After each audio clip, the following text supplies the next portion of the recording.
Hi guys, and welcome to week 2 of the Flosstyle Ultimate Bucket Hat Sew Along. This week I'm going to be sewing a reversible children's bucket hat using the 2-hat method. So let's get started. So normally when I'm making a bucket hat, I try to move my pieces around and shapes and interlock them together like this one here, so that I'm saving as much fabric as I possibly can. But as you can see, this is the back of my fabric, but you can still see the print through it. It's okay on the brim of your hat because it's not really going to be straight anyway, although this dinosaur here would end up upside down or back to front. But on the crown of your hat here, if I was to have this sideways or upside down, then my dinosaurs would be upside down. So what I'm actually going to do, even though I've traced all my shapes out onto the interfacing, and normally I would just iron this on exactly like this and then cut them out. So what I'm going to do is cut all my interfacing pieces out first and then pay a little bit of attention to the pattern placement as I go. So this print, once I move the interfacing out of the way, you can see all my dinosaurs are standing upright. So it is a very one-directional print, and that's just something to keep in mind when making your hats. Okay, so the first thing we're going to do is trace the pattern pieces onto interfacing. Now there are quite a few different kinds of interfacing that you can use. I have a preference for this one. This is a medium to heavy interfacing, and as you can see, for those who haven't used interfacing before, it's flat or matte on this side and shiny on the other side. So we're placing it shiny side down onto the fabric and we're going to iron it on, and that's just going to provide a little bit more structure for your hat. So as I said, this is the one I use. It's a medium to heavy, and then this is another alternative. This is a lighter interfacing. You can see it's a little bit easier to see through, but the same thing. It's still matte on that side and shiny on the other side, shiny side down onto your fabric and iron it on.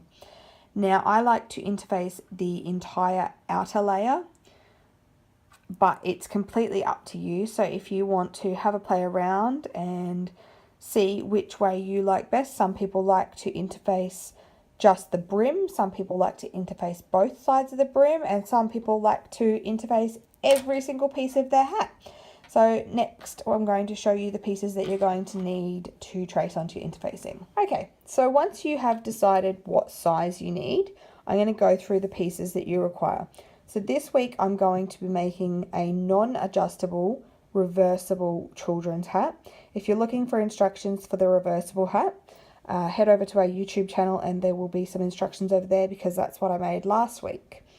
So for the non-adjustable children's hat, you're still going to be using the same pieces but without cutting the adjustable out. So we need, for the outer layer, 2 crown walls, 2 brim pieces. Now to get your brim piece, you've got this piece here and you're going to fold it along that line, and then you're going to place it against the line on the other piece, and then that is your brim piece. So you're going to need 2 of those for your outer, and then you're going to need a lid piece. So what I need for you to do is to trace all of your outer pieces onto your interfacing.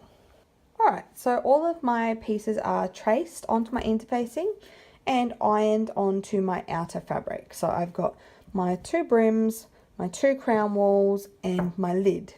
Now what I've also done is I've placed my outer fabric on top of my inner fabric, and then I'm going to place my cutting mat underneath, and then with my rotary cutter I'm just going to follow along the lines I've drawn on my interfacing to cut my pieces out, and that's going to give me both layers cut out in one go. Alright, so now we have a set of pieces in each fabric. So we've got a lid,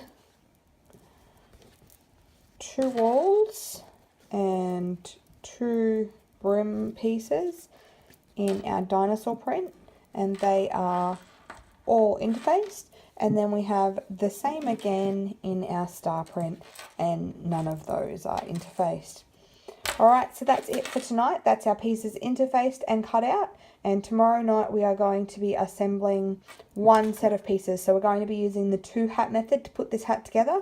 So what that means is we're going to sew all of these pieces together to form a hat. And then we're going to sew all of these pieces together to form another hat. And then we're going to place them together and sew them together that way. Alright, so I will see you again tomorrow night.